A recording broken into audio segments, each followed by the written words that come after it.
But yeah, we can see it. Yeah, so welcome everyone to the pre-seminar. So we're very happy to have Eric Rowland from Hofstra talking about extremal words avoiding a fractional power. Take it away, Eric. Yeah, so this topic, this talk is about combinatorics on words, which is a field of combinatorics that is not very well represented in the US. There are a lot of researchers in Europe and also Canada and some in Russia, but not in other parts of the world, unfortunately. This is the founder of the field. This is Axel Thue, who was a Norwegian mathematician. And so I thought for the pre-seminar, we would just do some experiments that kind of lead up to what I'm going to talk about in the main portion of the talk. So this is the type of question that Axel Thue was interested in a little over 100 years ago. He was interested in building long sequences or long words that avoided certain blocks or certain repetitions. So he was interested in, for example, can you have an arbitrarily long word on an alphabet of 2 letters where no block occurs twice consecutively? So we'll call this a square if you have a block that occurs twice consecutively. So it's a word, a non-empty word of the form XX. So for example, 0, 0 is a square, 0, 1, 0, 1 is a square, right?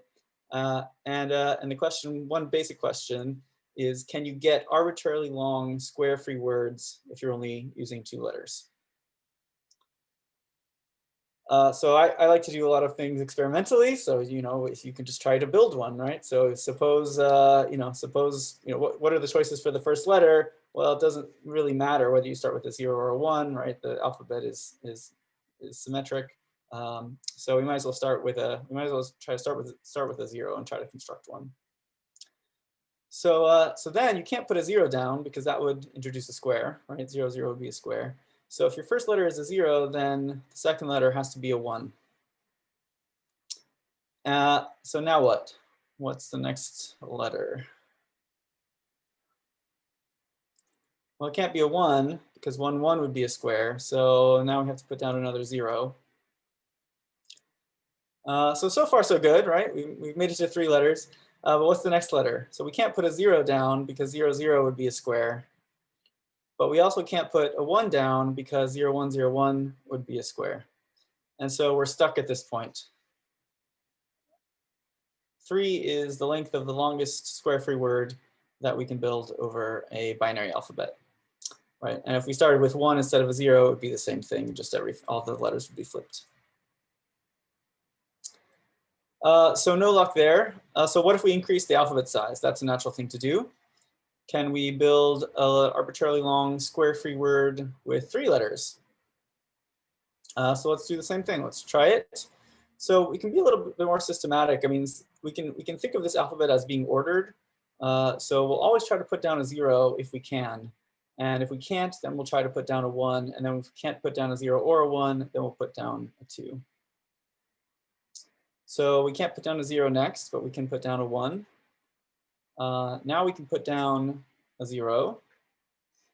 So this is as far as we got before, right, when we only had 2 letters. And so now we'll need to use the 3rd letter. So we can't put a 0 or a 1 here. So this is where the first 2 will occur. And then we can go back to putting a 0 down, I think, right? So no squares yet. We can't put a 0 down next. But if we put a 1 down, if we just check quickly, if we put a 1 down, I think that won't introduce any squares. So that's going to work. Then we can put a 0 down again. And now we can't put a 0 because 0, 0 will be a square. We can't put a 1 because 0, 1, 0, 1 would be a square. But now we also can't put a 2 because 0, 1, 0, 2, 0, 1, 0, 2 would be a square. So does this mean that squares are unavoidable on a 3-letter alphabet? No, not necessarily. It just means that maybe one of our choices, right? Maybe we put a 0 here. Maybe we should have put a 1 instead, right? So there are more choices when you have 3 letters than 2 letters. So what we'll do is backtrack. We'll say, okay, well, this 0 put us into a position where it was impossible to continue. So let's backtrack. We can't put a 1 there either, right? So that's not going to work because 1, 1 will be a square. But maybe we can put, let's see, how does this work? So so we can't put a 1 there. Can we put a 2 there? We could put a 2 there. Let's see. Why am I deleting the 1? Oh yeah, so we can't put anything there. Yeah, so we'll just backtrack 1 spot. Yeah, that's right. So we'll just backtrack to this 1 spot, this 0. We can't put a 1 there. So what we'll do is we'll put a 2 there instead. And then we can keep going. So then we can put a 0 next. We can't put a 0 here. Can we put a 1 there? No, because then 2, 0, 1, 2, 0, 1 would be a square, right? So the next letter has to be a 2. 0 wouldn't work there, right? Because 2, I'm cheating by looking ahead here. But 2, 0, 2, 0 wouldn't work, right? Because that'll be a square. We can put a 1. What comes next? Can we put a 0? Yeah, we haven't seen, the only place we saw a 1, 0 was way back here. So that's not going to introduce a square. So it looks like a 0 will work. And you can, it becomes harder and harder to do this by hand, but you can write a program very easily that, at every step just checks, okay, what are all the possible squares that I need to avoid? And I'll just put the first letter down that works. And it turns out that you can build arbitrarily large words on arbitrarily large square-free words on 3 letters. And so this is maybe one of the first theorems, maybe the first theorem in combinatorics on words, result from 2A in 1906, that this is possible. So can I have a question, Eric? So I guess in that time, what was the motivation of 2A for, like, I guess? Yeah, what was the motivation? That's a really good question. I don't know. So there's a word that I'll introduce in the next slide or something, and that's called the 2A Morse word. You may have heard of it, and that's a famous word related to pattern avoidance. And that one was discovered multiple times. Marston Morse discovered that in the context of differential geometry. He was interested in geodesics on a surface, but he wanted to something that didn't repeat itself. There's also a famous story in chess. There's this thing called the German rule in chess. I'm not a chess player, but I'm told that there's this thing called the German rule, which says that if you're playing a game of chess and you have the same sequence of moves that repeats twice in a row, then the game is over. That's to avoid, the idea is to avoid infinite games. But in 1935 or so, someone built a sequence of chess moves using one of these words that still led to an infinite game of chess, but by avoiding the same sequence of moves being repeated twice in a row. So, so that may be the most practical application in the history of yeah, online chess has, oh yeah, so yes, but it's still possible, even with the German rule, it's still possible to have an infinite game of chess. Yeah, so I don't know, it's a good question. It's a good question. One thing that I'm interested in is, building these words. So this is just one particular, this is the word that you get by carrying out this algorithm where you place a 0 down whenever you can, you place a 1 down if you can't place a 0, and you place a 2 down if you can't place a 0 or 1, and then you backtrack 1 step if none of the letters work. So one thing you could be interested in is the structure of the word that you get by implementing this. It's called a backtracking algorithm, because you have to backtrack if the word doesn't, if no letter works. And so what the backtracking algorithm builds is the lexicographically least such word. So this is a prefix of the lexicographically least word on a 3-letter alphabet that avoids squares.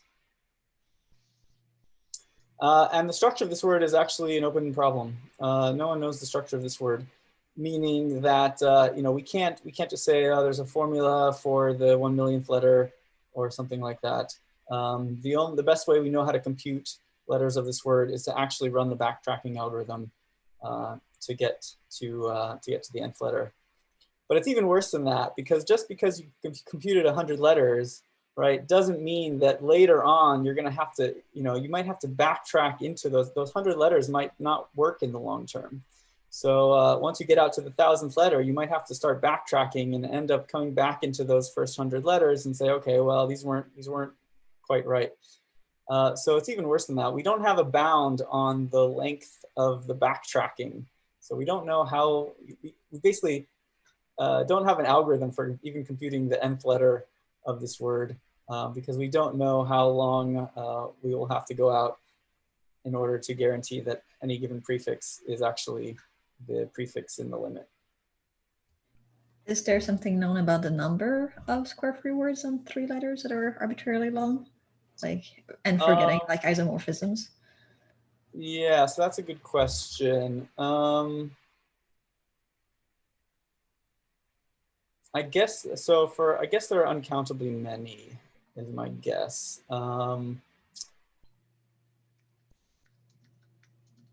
Yeah, I don't. Well, so there are certainly there are infinitely many, because if you have this word, you could always truncate the first letter and get another infinite square free word. But yeah, if you look at things topologically, there's some topological arguments that will let you prove existence statements like this. I don't know what they are off the top of my head though. But yeah, my guess is that there are uncountably many.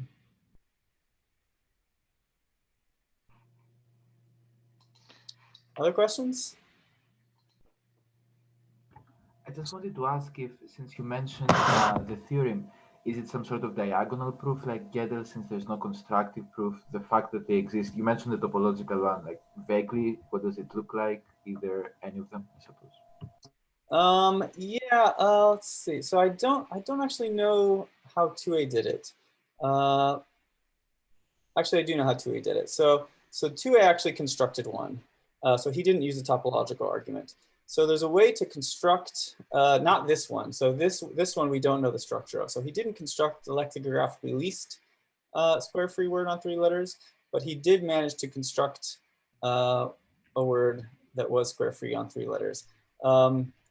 He did it by actually first constructing a square free word, a square free word on, not a square free word, an overlap free word on 2 letters. So this comes into the next topic. So so an overlap is like a square, but it's you can think of it as like a 2 plus epsilon power. So it's a word of the form XXC, where X is a word and C is the first letter of X. So it's just bigger than a square. So for example, 0, 0 is a square and 0 is the first letter of the word X here. So 0, 0, 0 is an overlap. 0, 1, 0, 1, 0 is an overlap. And these are called overlaps because, it's a word overlapping itself, right? So 0, 1, 0 in this case overlaps in one letter with itself, with another copy of 0, 1, 0.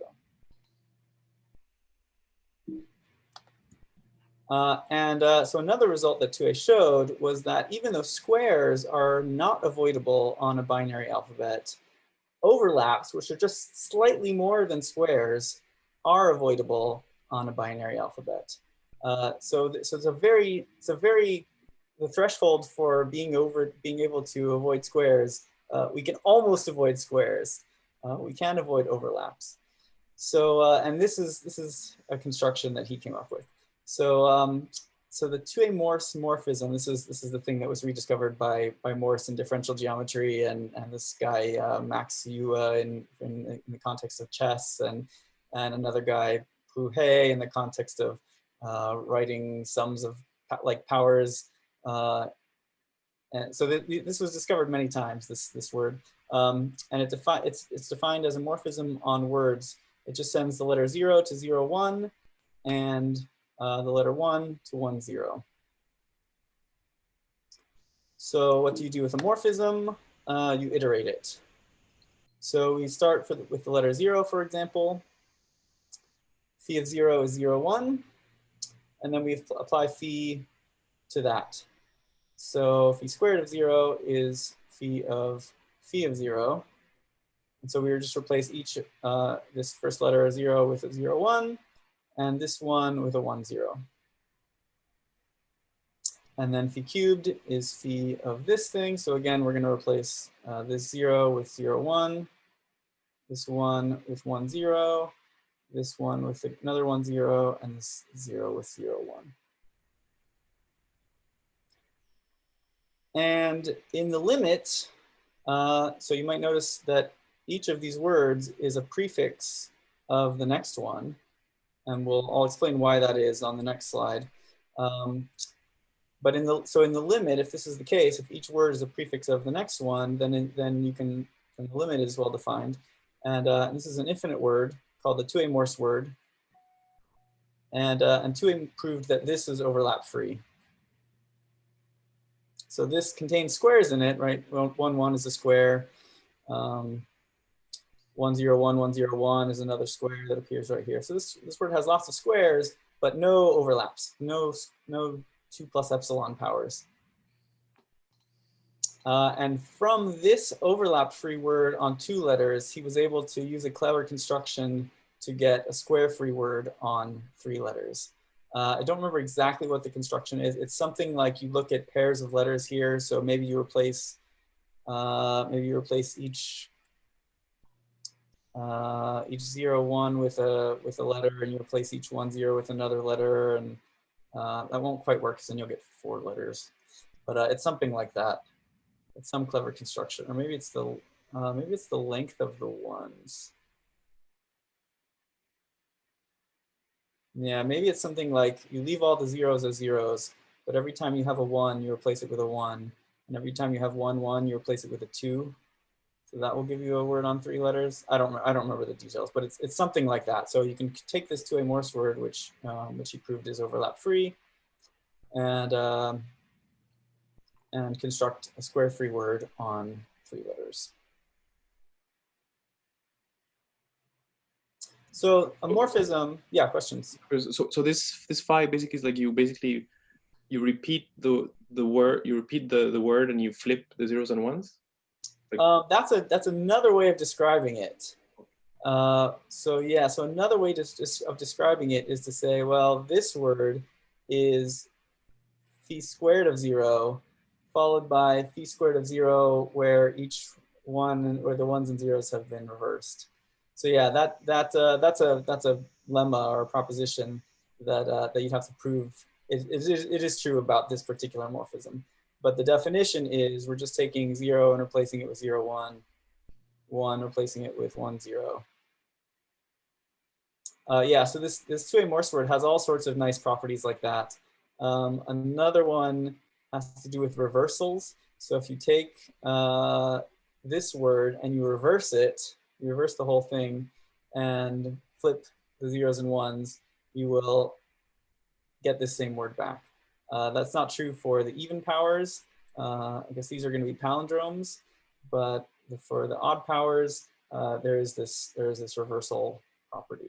So yeah, there's lots of nice properties that this word has. And this was the word that I said was rediscovered many times in the context of chess and differential geometry.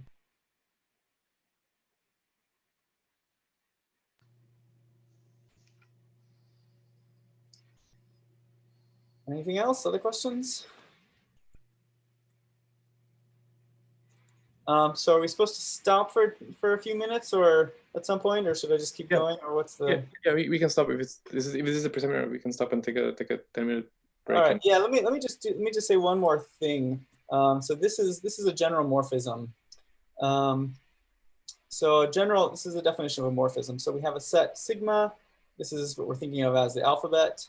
A general morphism is a map from all of the words on sigma to words on sigma, and it just has to satisfy phi of xy equals phi of x, phi of y for all words.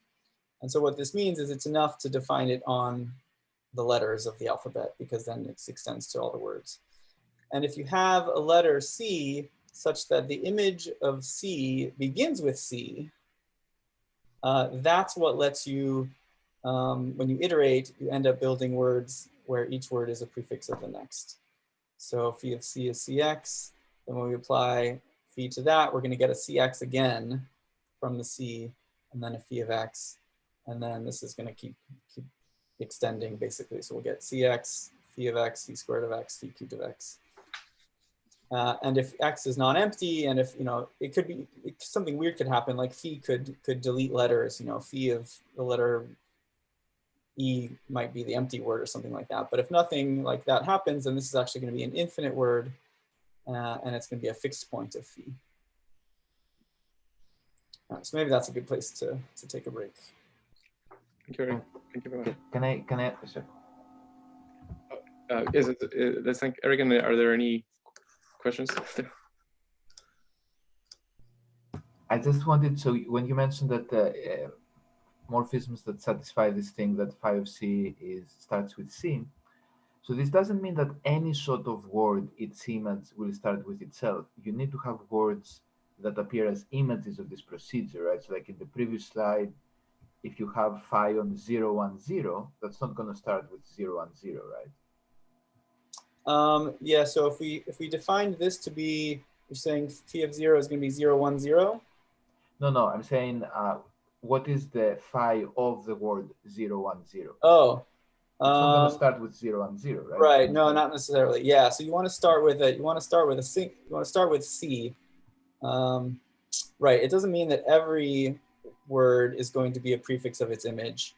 It just means when you start with this special letter that is a prefix of its image, then you will get words that are prefixes of their images. Yeah, exactly. Thanks.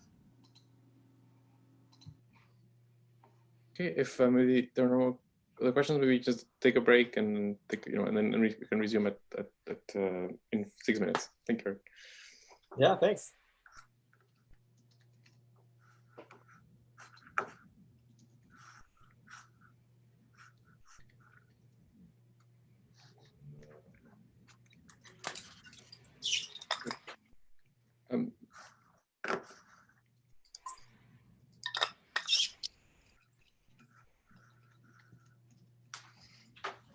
Like it's so easy to get lost when you're having all of those digits. Okay. So take it away, Eric. Great, thanks. Yeah, so we were just talking about morphisms, which take words to words, and it's enough to define a morphism on each letter of the alphabet, because then you just use this relation to extend the definition to an arbitrarily long word.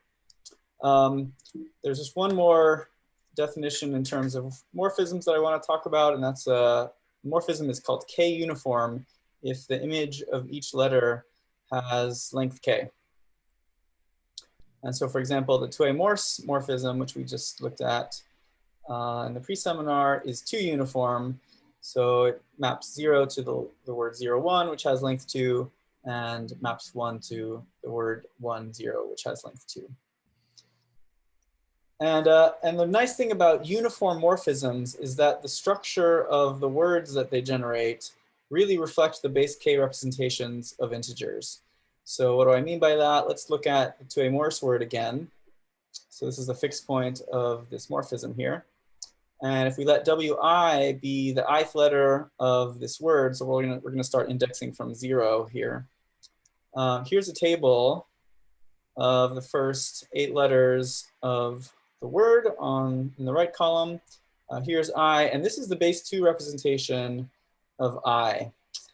And does anyone see a way to directly say what the ith letter in the 2A Morse word is going to be as a function of the base 2 representation of I? Do you add the numbers mod 2? Yeah, exactly. So you add the digits mod 2. So in other words, it's the parity of the number of ones. And this is pretty easy to prove, right? So what's happening is, if you're thinking about, where are you, if you're in the ith position in the 2A Morse word, and then you apply phi again, then the ith letter is going to control the 2ith and the 2I plus first letter, right?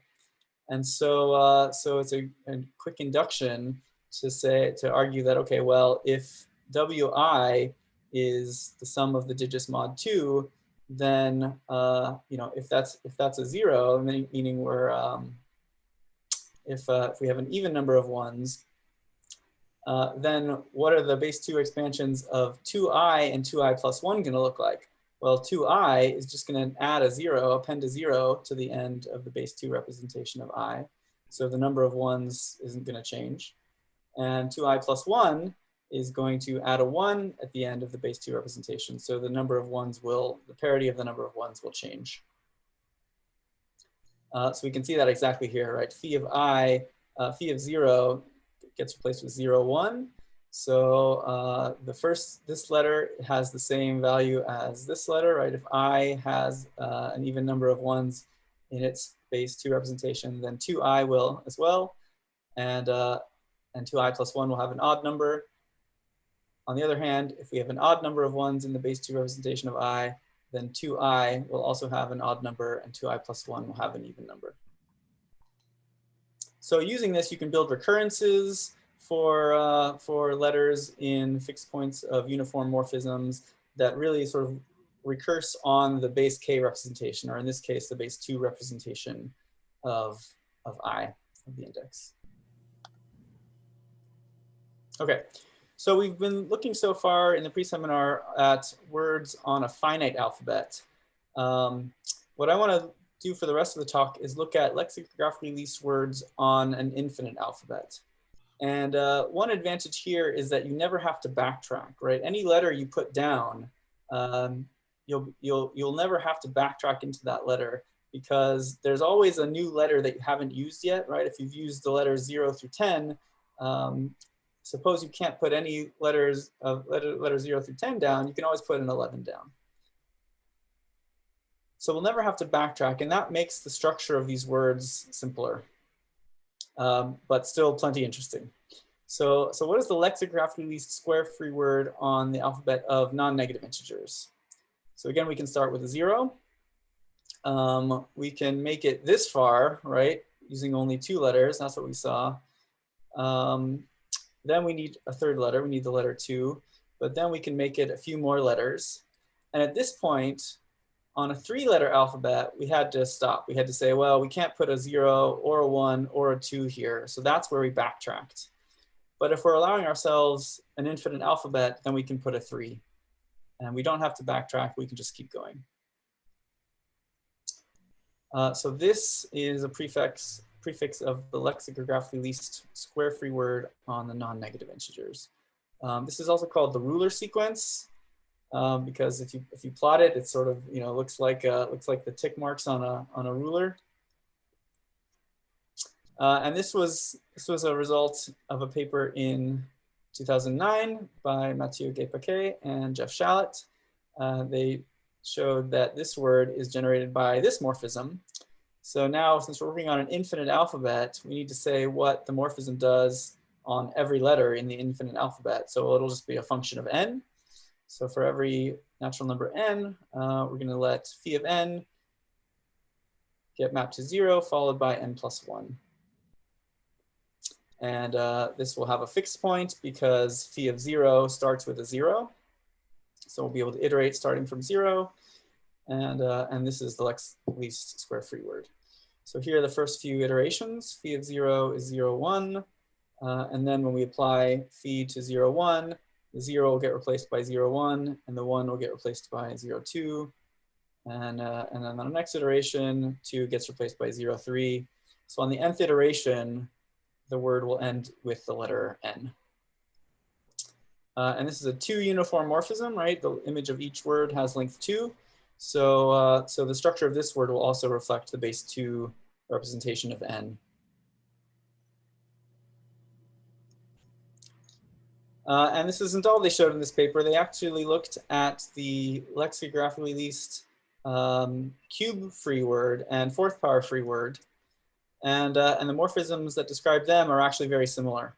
So for each integer a greater than or equal to 2, if you define phi of n to be the word with a 0, a minus 1 zeros followed by an n plus 1, then this morphism will generate the lexicographically least a power free word on the non-negative integers.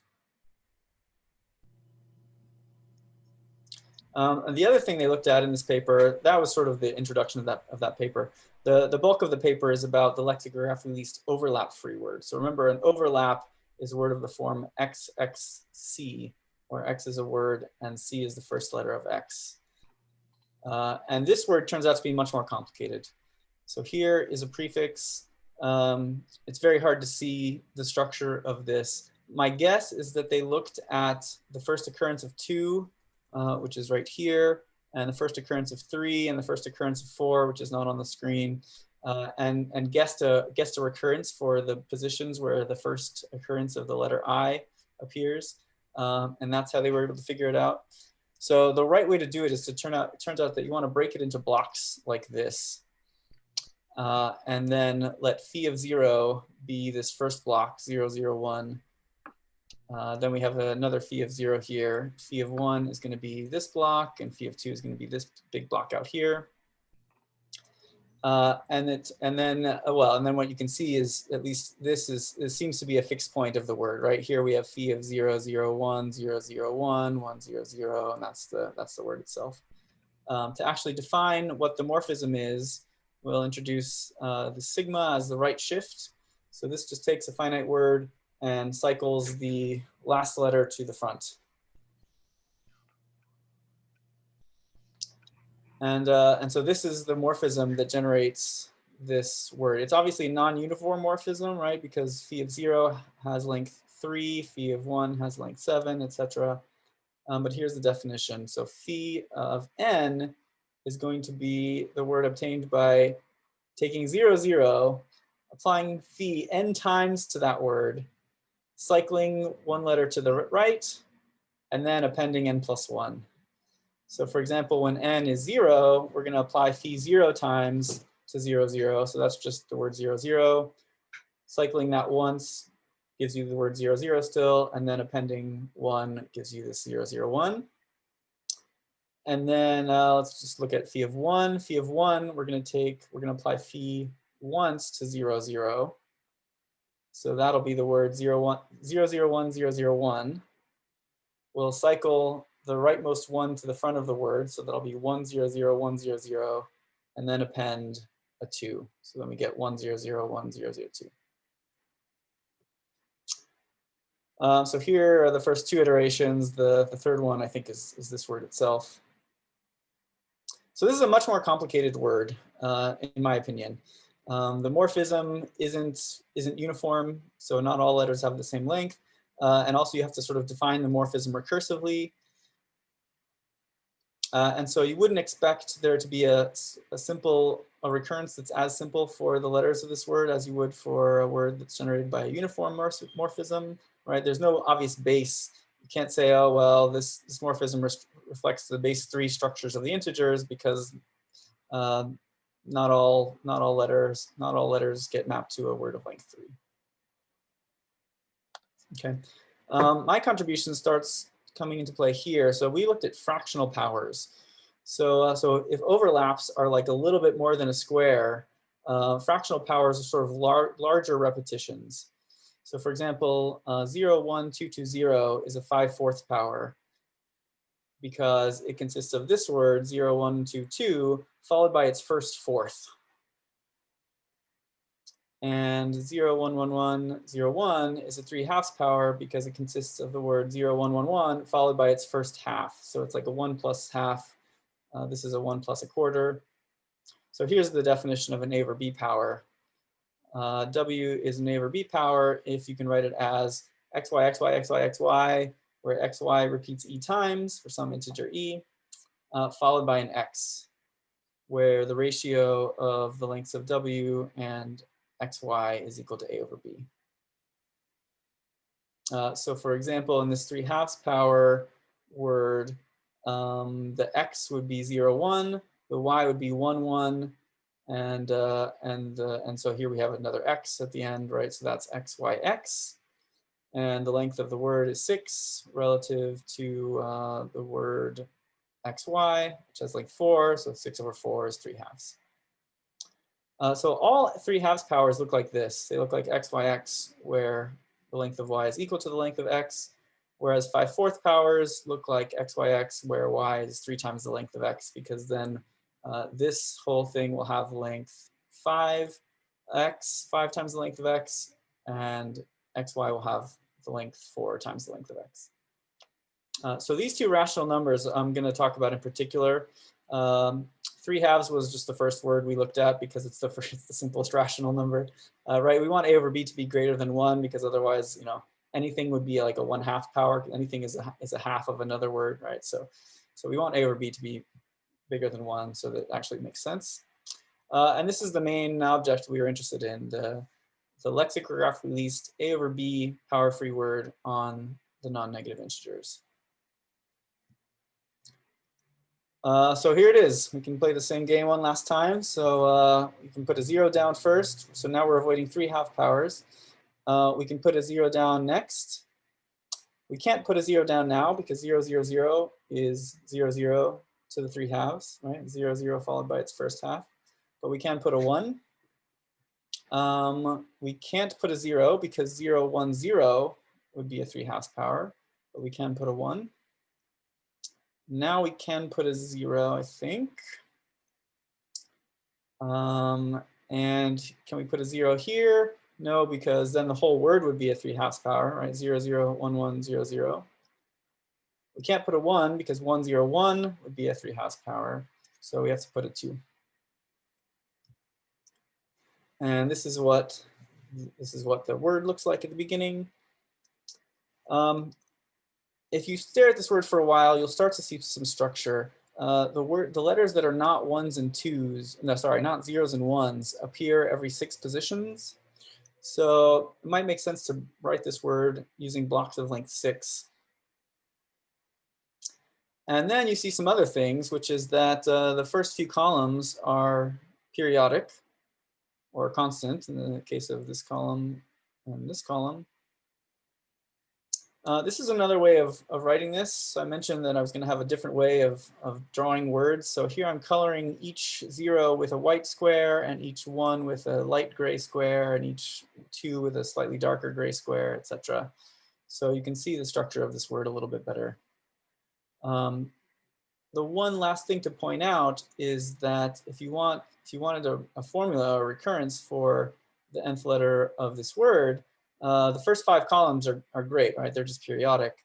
The last column, we would have to come up with something for that one. So what is this column? This is 2, 2, 3, 3, 2, 4. It turns out that that sequence is related to the word itself, 0, 0, 1, 1, 0, 2. So this last column consists of the word itself, but just where every letter is shifted up by 2. So this appeared in a paper with Jeff Shallett, where we proved, among other things, that that this last column, again indexing starting from 0, satisfies this recurrence. So you look back to the ith letter of the word and you add 2.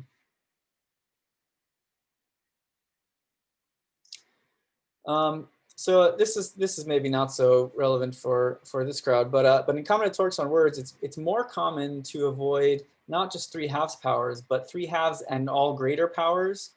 And so you can, and you can also think of avoiding strictly greater than 3/2 powers. So you have there's 3 different words you could be looking at. We're going to focus on this one, WA over B, mostly because it's the simplest.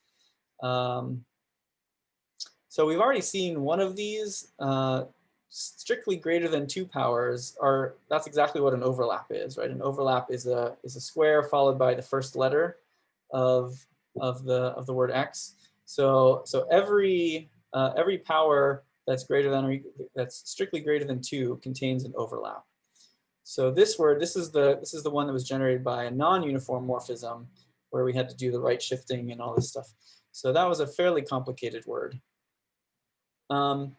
So I don't think there are many relationships between this version, the strictly greater than A over B, and these other 2.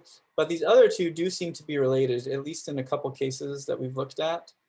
So for example, here's the least word avoiding all 3/2 powers and all A over B power, P over Q powers that are bigger than or equal to 3/2. So again, it doesn't look like much in this format, but if you break it into blocks of length 5 in this case, you see a similar picture, right? The first few columns are periodic, and then this last column is something else.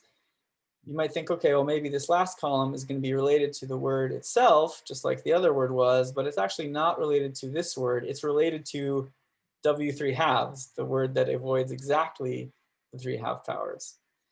So, the column in this word, 5i plus 4th letter, is really reflective of the structure of the W3 halves word, not the W greater than or equal to 3 halves word. So in this case, you have to shift up every letter by 3. So to me, that suggests that maybe the 3 halves, the W3 halves word is sort of the underlying structure of both of these words, and this one just has some extra stuff in it. Here is the Lex least word avoiding all powers greater than or equal to 4/3 on the top, and just 4/3 powers on the bottom. It may be a little hard to see on the slide, but this column right here. So first of all, to guess the right value of k, to guess the right number of columns, takes a lot of experimenting and just drawing these pictures and seeing what works.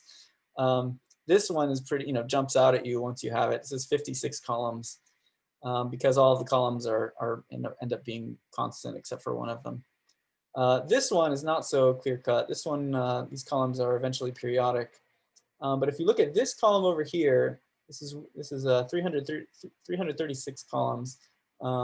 This one column is the one that is not eventually periodic. And if you look very closely, you can see that this structure is repeated right here. So here we have like, I don't know what letters, maybe 3 3s, a 1. So 3 3 3 3 1 3 1 3 3 3 3. Something like that. And here we also have something like that, 3 3 3 1 3 1 3 1 3 3 3. So the conjecture is that these two words are also related to each other.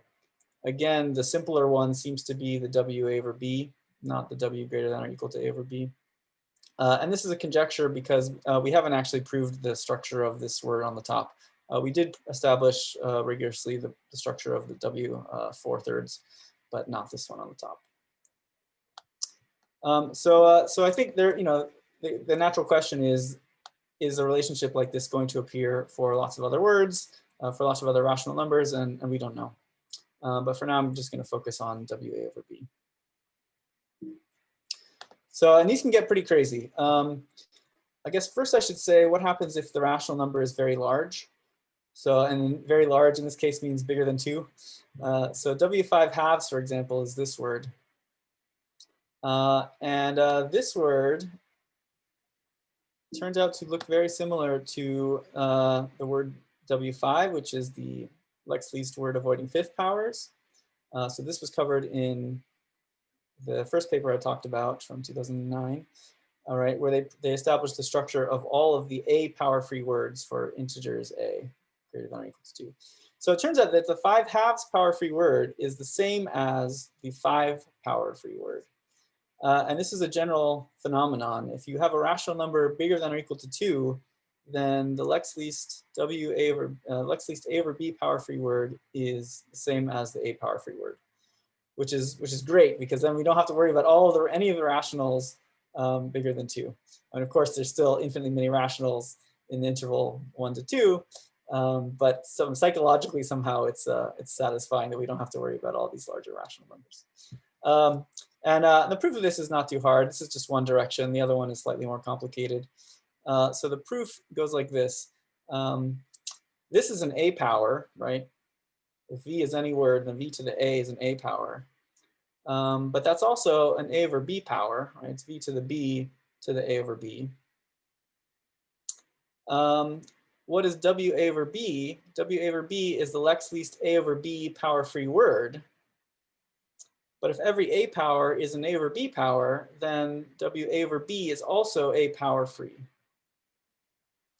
And since WA is the Lex least A over A power free word, then WA over B has to be lexicographically larger than WA. So there's a slightly more involved argument that shows the other direction, that WA over B is lexicographically less than or equal to WA, and so then you get this equality. So it suffices to consider rationals between 1 and 2.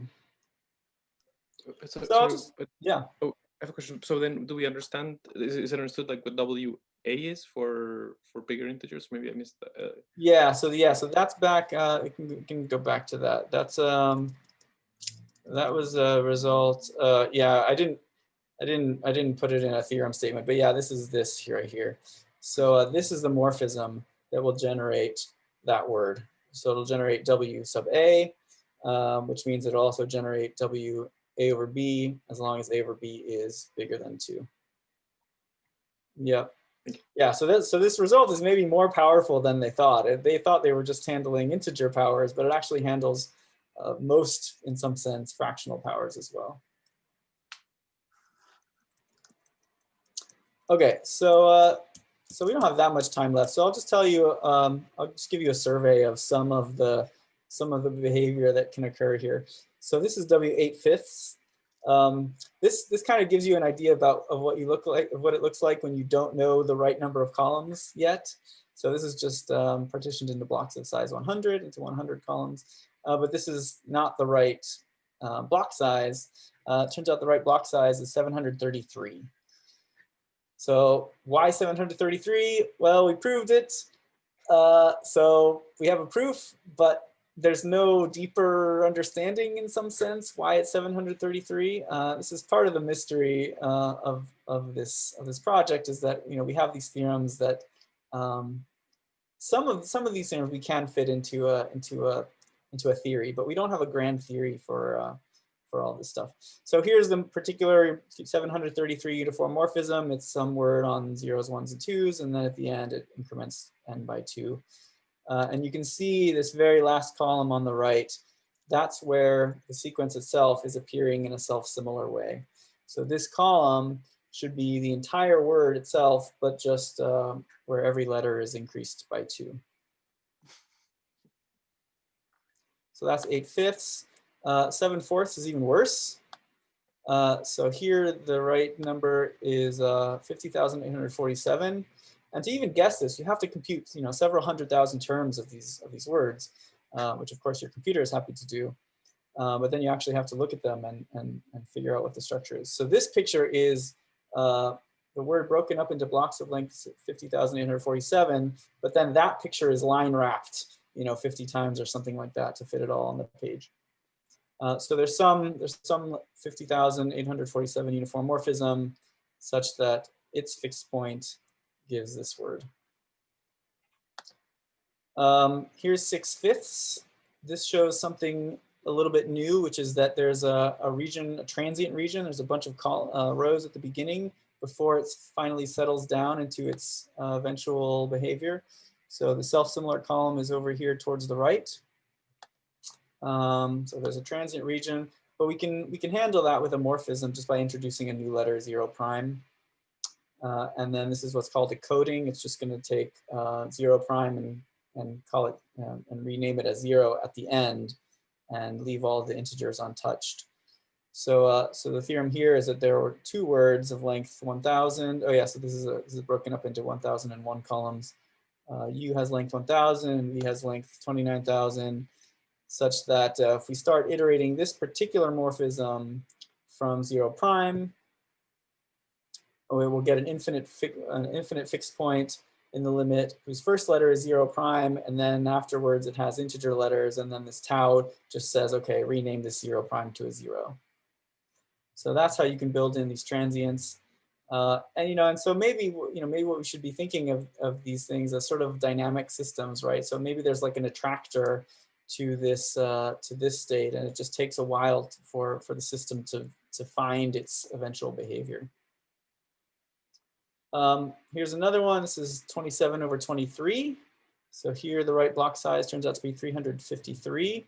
So this one, it seems like it found something, but then it goes into chaos again, and it sort of goes through several states before it settles down. But the really surprising thing, or the really interesting thing about this one, is that when the sequence appears, which it does in this column, it doesn't appear, it appears literally as itself, not shifted up by 2 or 3. And so the morphism here is going to replace phi of n with some word followed by n. And what this means is that even though this was defined to be the lex least word on the non-negative integers, actually it just uses a finite alphabet. So this is also the lex least 27/23 power free word on the alphabet 0, 1, and 2. And so this was the first word that we found that has this property. Not many of them do, but occasionally we'll end up in this situation where the word is actually a subsequence of itself, which means that it's actually a word on a finite alphabet, which is surprising because we were sort of departing from the traditional combinatorics of words setting where we were looking at words on finite alphabet, and we ended up being able to say something about words on a finite alphabet anyway. So yeah, great question. Do they always stabilize at some point? We don't know. Let me just mention two more things, and then I'll say a little bit more about that. So here's one where that feels mathematically much more satisfying. I think like the other ones, you know, we didn't find any patterns in terms of like, oh, they belong to some nice family. This one actually does belong to a nice family. So this is W 5/3. Very simple structure.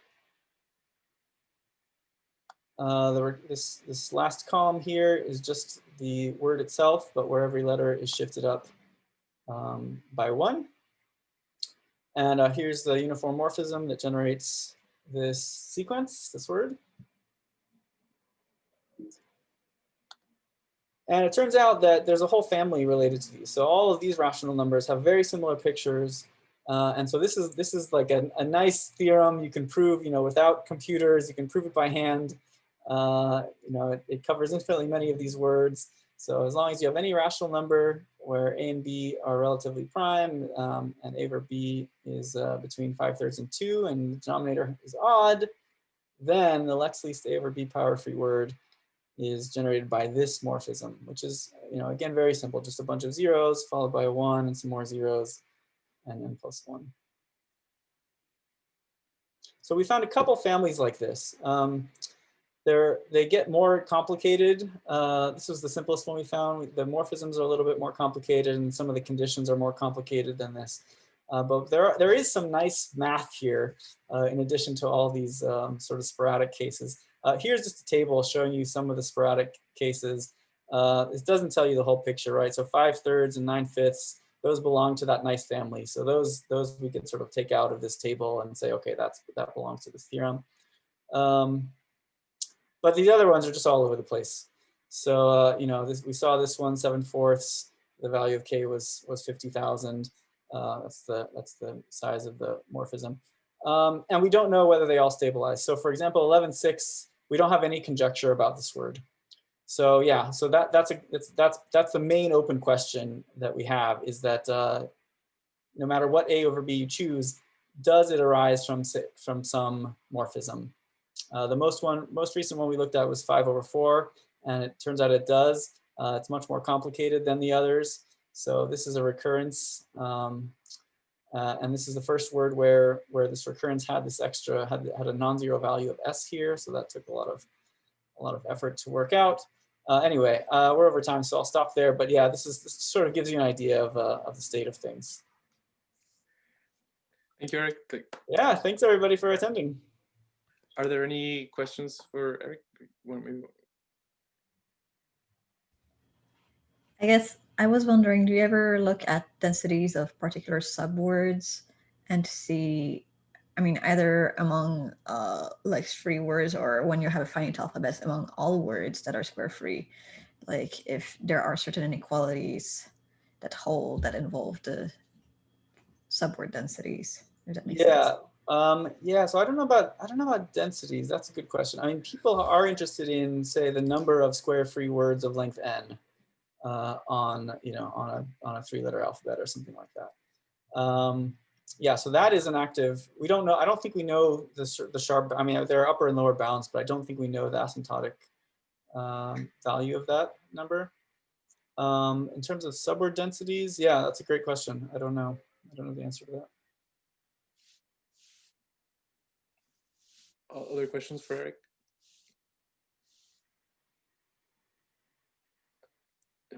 So I have a question. So I guess that from this table, the case of n plus 1 over n, that seems like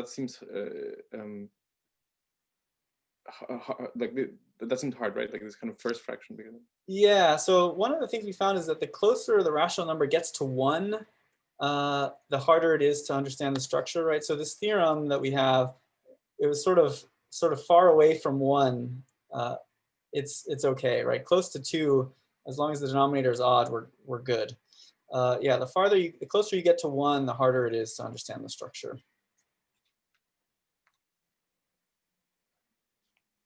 Yeah, exactly. So 5/4 was a real tough one to crack. So so if there are no more questions, let's thank again Eric for wonderful talk. Thanks, everybody.